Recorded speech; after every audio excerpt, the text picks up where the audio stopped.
Students, ఈరోజు మనం second year ఇంటర్మీడియట్లో థర్డ్ చాప్టర్లో ఉన్నటువంటి కొన్ని టాపిక్స్ గురించి మనం ఈరోజు డిస్కస్ చేద్దాం.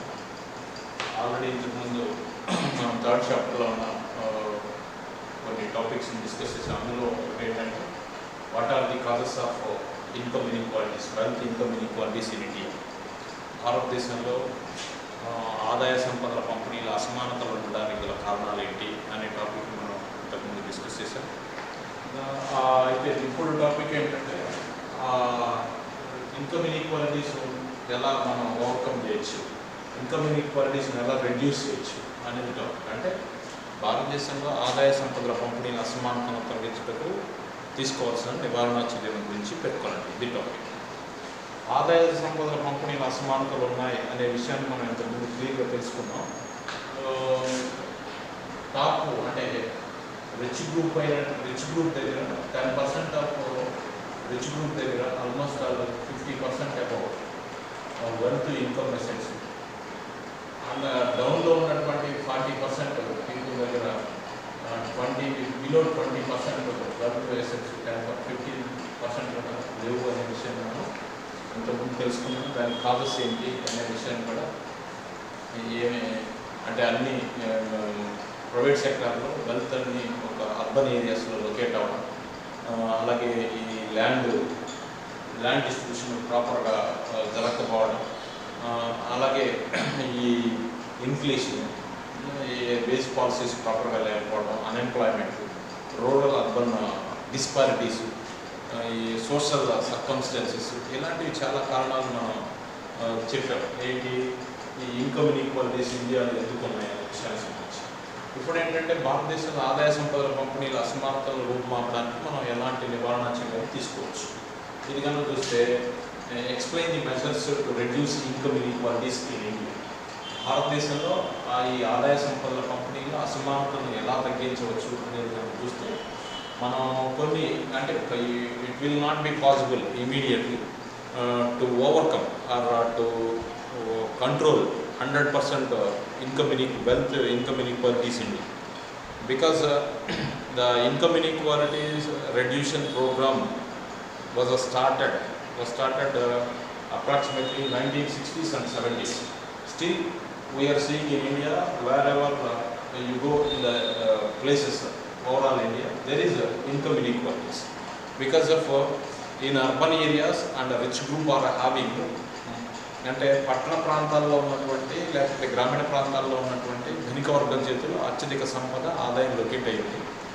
పేద వర్గాల ప్రజలు ఎవరైతే ఉన్నారో వాళ్ళ చెప్పు చేతల్లో వాళ్ళ దగ్గర కొంత మేరకే అతి తక్కువ ఆదాయాన్ని, అతి తక్కువ సంపదను మాత్రం కలిగి ఉన్నారు. పరిశ్రమల్లో కానీ, వ్యవసాయంలో కానీ, లేకపోతే భూములు కలిగి ఉండడంలో కానీ, ఆస్తుల విషయంలో కానీ పేద వర్గమేమో తక్కువ ఆదాయాన్ని, తక్కువ సంపదను కలిగి ఉంటే ధనిక వర్గమేమో ఎక్కువ ఆదాయాన్ని, ఎక్కువ సంపదని వాళ్ళ చెప్పు చేతల్లో ఉంచుకున్నారు. Approximately 10% of industrialized families in India, అంటే ఒక 10% పారిశ్రామిక కుటుంబాల దగ్గర భారతదేశంలో చాలా వరకు సంపద లొకేట్ అయ్యింది. టాటా, బిర్లా, రిలయన్స్, లేకపోతే విప్రో, లేకపోతే ఇలాంటి కొన్ని గ్రూప్స్ ఉన్నాయి, ఇండస్ట్రియల్ గ్రూప్స్. ఆ గ్రూప్స్ దగ్గరే ఎక్కువ శాతం ఆదాయం అనేది లొకేట్ అయ్యింది అనే విషయాన్ని కూడా మనం తెలుసుకున్నాం. దాని ద్వారా కూడా ఆదాయ సంపదల పంపిణీల అసమానతలు ఉన్నాయి. అయితే వీటిని రెడ్యూస్ చేయడానికి, తగ్గించడానికి మనం ఎలాంటి మెజర్మెంట్స్ తీసుకోవచ్చు అంటే అందులో మొదటిది ల్యాండ్ రిఫార్మ్స్. ల్యాండ్ రిఫార్మ్స్ మనం తెలుగులో భూ సంస్కరణలు అంటాం. తెలుగులో భూ సంస్కరణలు అంటే ఏంటి అంటే భూమి యాజమాన్యంలోని కానీ, భూమిని కలిగి ఉండడంలో కానీ, భూమికి సంబంధించిన విషయాల్లో ఒక సంస్కరణ అంటే మార్పుని చేపట్టినట్లయితే దాన్నే మనం ల్యాండ్ రిఫార్మ్ అంటే. సాధారణంగా ఇక్కడ ఇండియాలో జమీందారీ సిస్టమ్ ఉండేది ఇంతకుముందు. అంటే ఎక్కువ పొలాలు ఉన్న పొలంలో ఎక్కువ పొలం కొద్ది మంది దగ్గర, పేద అంటే ధనిక వర్గం దగ్గర, జమీందారుల దగ్గర, భూస్వాముల దగ్గర ఎక్కువ పొలం లొకేట్ అయ్యేది. రైతు రోజువారీ కూలీలు, చిన్న సన్నకారు రైతులు లేదా ఉపాంత రైతులు ఉండేవాళ్ళు, వాళ్ళకి భూములు తక్కువగా ఉండేవాళ్ళు అని ఉన్నాయి. అదొక రీజన్ అని చెప్పాను.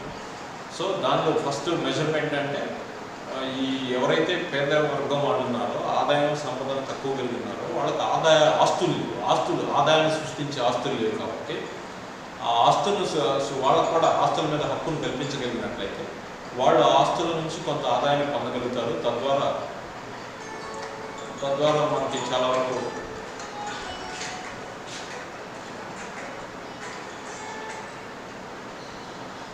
అదే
సో ఈ ల్యాండ్ రిఫార్మ్స్, ల్యాండ్ ఓనర్షిప్లో వేరియేషన్స్ అనేవి ఉండడం వల్ల మనకి ఇండియాలో ఇన్కమ్ ఇన్ఈక్వాలిటీస్ ఉన్నాయి.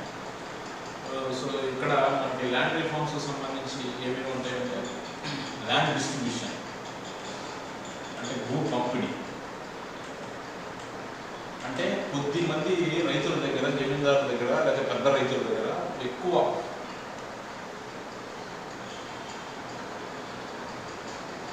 భూములనే లొకేట్ అయ్యింది. ఎక్కువ మంది రైతుల దగ్గర భూములు లేకపోవడం అనేది మనకు ఉన్నటువంటి సమస్యలను ఒక సమస్యగా చెప్తారు. అలాగే టెనెన్సీ రిఫార్మ్స్,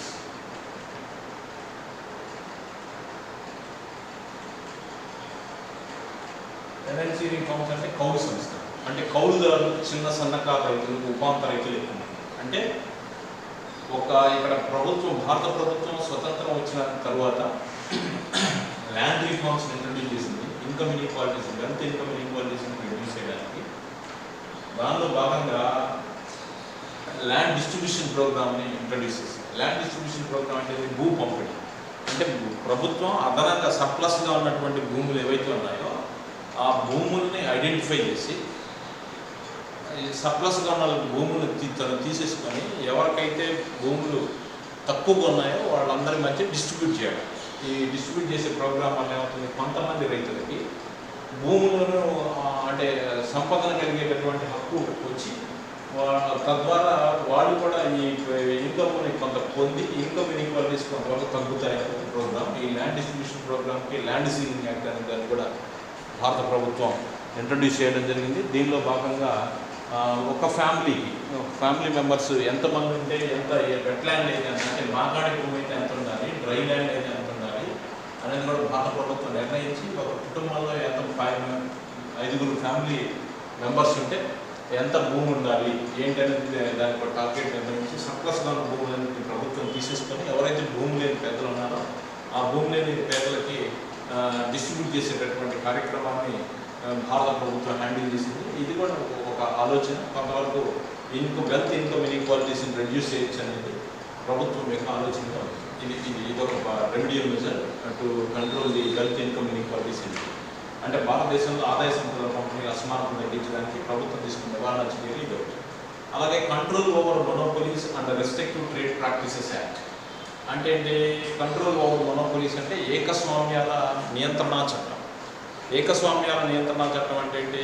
ఏవైతే ఏకస్వామ్యాలు ఉన్నాయో ఆ ఏకస్వామ్యం అంటే కొన్ని పరిశ్రమల్ని అతి కొద్ది మంది చేతుల్లో మాత్రమే కంట్రోల్లో ఉండి, అంటే ఒకే ఒక ఉత్పత్తిదారుడు లేదా అమ్మకందారుడు ఉంటే దాన్ని మనం మొనోపొలి అంటాం. అలాంటి మొనోపొలీస్ వల్ల కూడా ఆదాయం అంతా అతి కొద్ది మంది పారిశ్రామికవేత్తల చేతుల్లో చిక్కుకొని ఉంటుంది. కాబట్టి ఏదైతే ఈ మొనోపొలీస్ ఉన్నాయి ఈ మొనోపొలీస్ని కంట్రోల్ చేయాలని భారత ప్రభుత్వం 1969లో ఎంఆర్టీపీ యాక్ట్ని తీసుకొచ్చింది. ఎంఆర్టీపీ అంటే మొనోపొలీస్ రెస్ట్రిక్టివ్ ట్రేడ్ ప్రాక్టీసెస్ యాక్ట్. ఈ యాక్ట్ ద్వారా కొంతవరకు ఈ కంపెనీస్కి సంబంధించిన ఎక్స్పాన్షన్స్ కానీ, కంపెనీ మేనేజర్స్ని అపాయింట్ చేయడం కానీ, మెర్జెస్ కానీ, అమాల్గమేషన్స్ కానీ ఇలాంటి నిర్ణయాలు ప్రభుత్వం ఎలాంటి డెసిషన్స్ తీసుకునేటప్పుడు ప్రభుత్వం యొక్క అనుమతులు తప్పనిసరిగా కావాలి. అంటే అతి కొద్ది మంది చేతుల్లో మాత్రమే ఈ ఎక్కువ సంపద లొకేట్ అవ్వకూడదు, సంపద ప్రజలందరి మధ్య డిస్ట్రిబ్యూట్ అవ్వాలన్న ఉద్దేశంతో ఈ ఎంఆర్టీపీ యాక్ట్ కూడా తీసుకొచ్చింది. ఇది కూడా కొంతవరకు ఇన్కమ్ ఇన్ఈక్వాలిటీస్ని తగ్గించడానికి ప్రభుత్వం తీసుకున్నటువంటి నివారణ. అలాగే తర్వాత కోఆపరేటివ్ ఎంటర్ప్రైజ్ సహకార సంస్థలు అంటే కొద్ది మంది కలిసి అందరి భాగస్వామ్యంతో ఒక సంస్థను కానీ, చిన్న పరిశ్రమను కానీ, లేకపోతే కుటీర పరిశ్రమను కానీ ఇలాంటి వాటిని నెలకొల్పుకొని అందరూ కలిసి పనిచేసి అందరూ ఆదాయం పొంది ఈ ఆదాయం సంపద అనేది పెద్ద పారిశ్రామికవేత్తలకు మాత్రమే కాకుండా వీళ్ళు కూడా కొంత ఆదాయాన్ని పొందడం ద్వారా కొంతవరకు ఆదాయ అసమానతను రిమూవ్ చేయొచ్చు అన్న ఉద్దేశంతో మనకి ఈ కోఆపరేటివ్ ఎంటర్ప్రైజెస్ని ఇండియన్ గవర్నమెంట్ ఇంట్రడ్యూస్ చేయడం జరిగింది. ఇది కూడా ఒక నివారణ చర్య, ఆదాయ సంపదల పంపిణీ అసమానతను తగ్గించడం.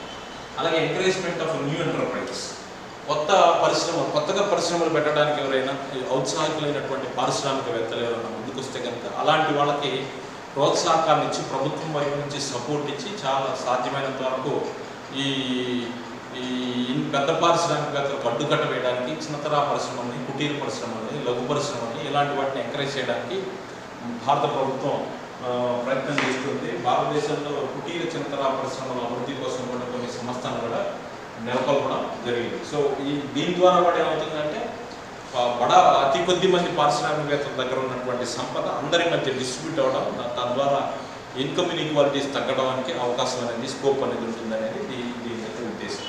అలాగే social security and growth with social justice.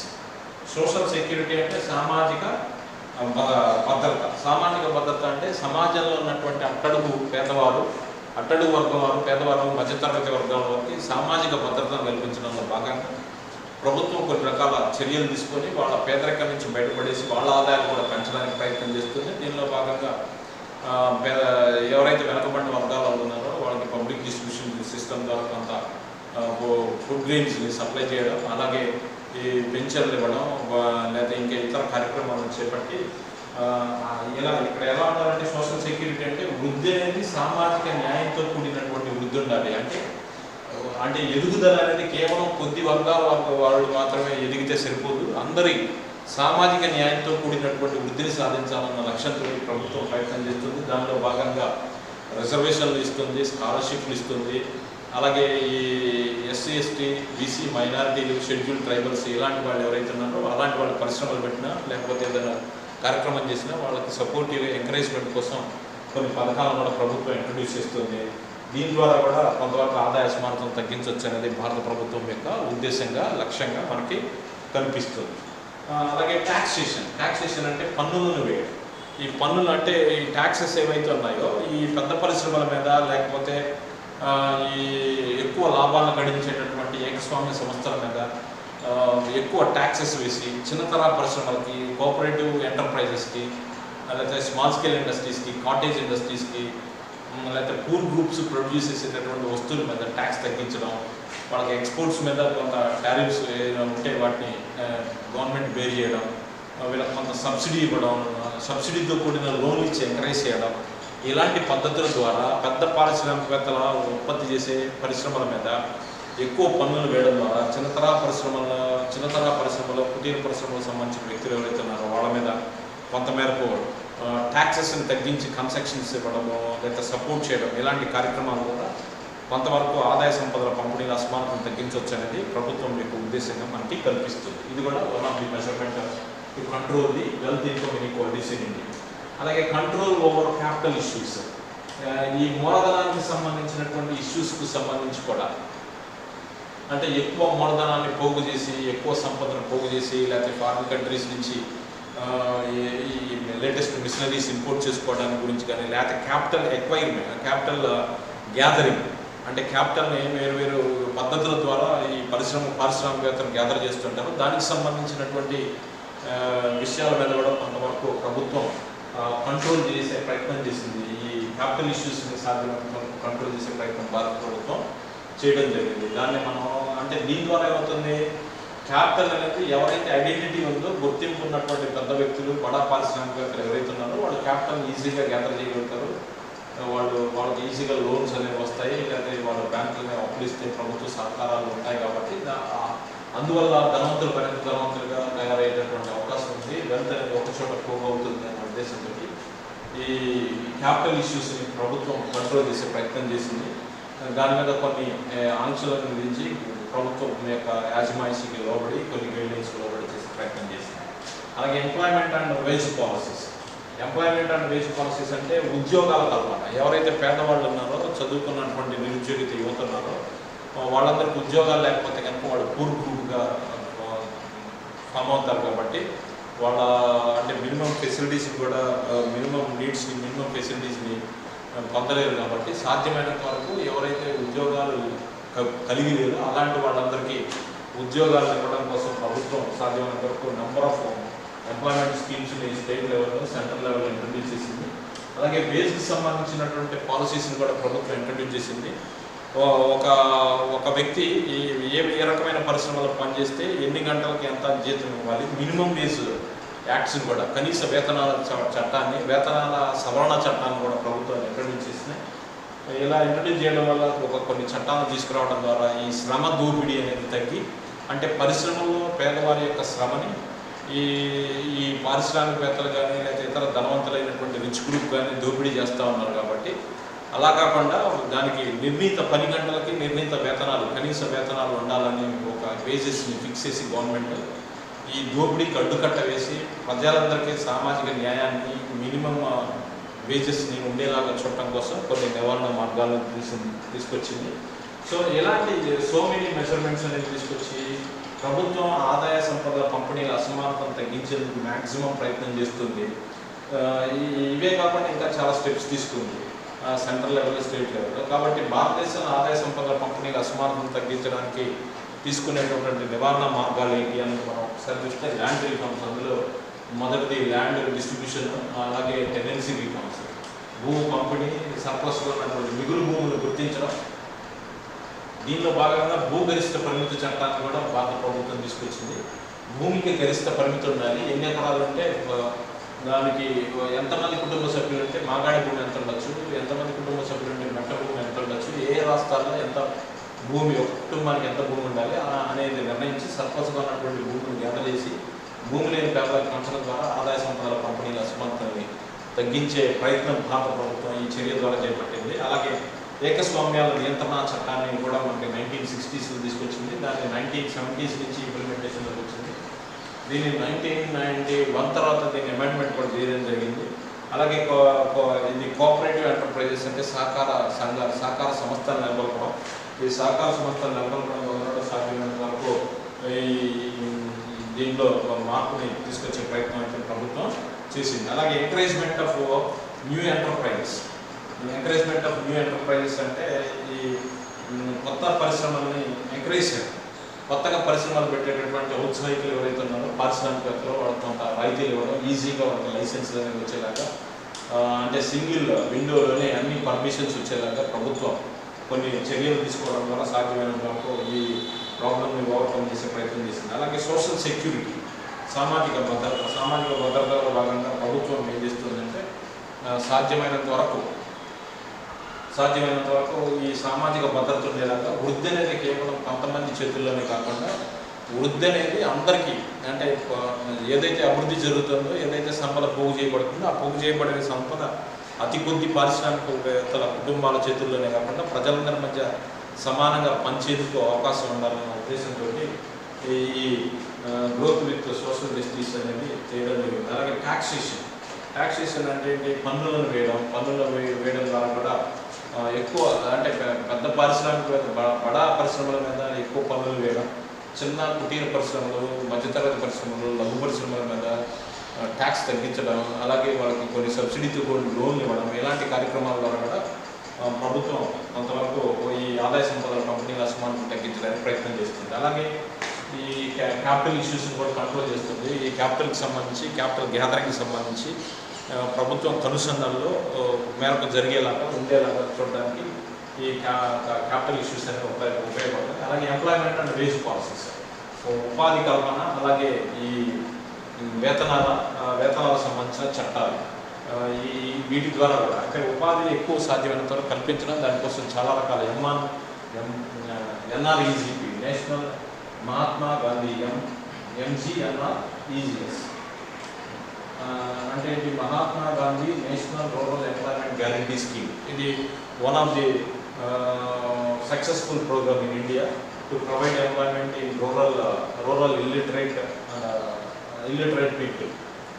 దీనికి ఇక్కడ ఉద్యోగ భద్రత కల్పిస్తుంది. పనిలేని కాలంలో రైతులకి, గ్రామాల్లో ఖాళీగా ఉండేటటువంటి వ్యక్తులకి మొదటగా 100 రోజుల ఉపాధి హామీని, తర్వాత 120 రోజుల ఉపాధి హామీని కల్పించే ప్రోగ్రామ్. ఇది సక్సెస్ఫుల్గా ఒక 15 years అబౌవ్ నుంచి మనకి ఇది ఇంప్లిమెంటేషన్ అవుతుంది. సో ఓవరాల్గా ఇలాంటి చర్యలన్నింటినీ తీసుకోవడం ద్వారా సాధ్యమైనంత వరకు ఆదాయ సంపదల పంపిణీల అసమానతను తగ్గించడం కొంతవరకు సాధ్యమవుతుందని భారత ప్రభుత్వం భావించి ఇప్పటికీ వీటన్నింటినీ కంటిన్యూ చేస్తుంది ఏదో విధంగా. అయినప్పటికీ ఇంకా భారతదేశంలో ఆదాయ సంపదల పంపిణీల అసమానతలు కొనసాగుతున్నాయి. న్యూ ఎకనామిక్ రిఫార్మ్స్ ఇంట్రడ్యూస్ చేసిన తర్వాత అక్కడ ఉన్నటువంటి ఏవైతే చర్యలు ఉన్నాయో అవి ధనికులకి మరింత ఉపయోగకరంగా, పేదలకి కొంచెం ఇబ్బందికరంగా ఉండడం వల్ల కూడా ఇంకా ఆదాయ సంపదల పంపిణీలు మనం భారతదేశంలో చూడడం అనేది జరుగుతుంది. All these are the measures taken by the government to reduce income inequalities in India. ఇది ఆదాయ సంపదల పంపిణీల అసమానతను తగ్గించడానికి తీసుకునేటటువంటి నివారణ చర్యలుగా మనం వీటన్నింటినీ చెప్తాం. అందులో మొదటిది ల్యాండ్ రిఫార్మ్స్, రెండోది control over monopolies and restrictive trade practices, అలాగే cooperative enterprises, encouragement of new enterprises, social security, taxation, అలాగే control over capital issues, employment and wage policies. All these are the 8 measures taken by the government to reduce wealth and income inequalities in India. Thank you very much.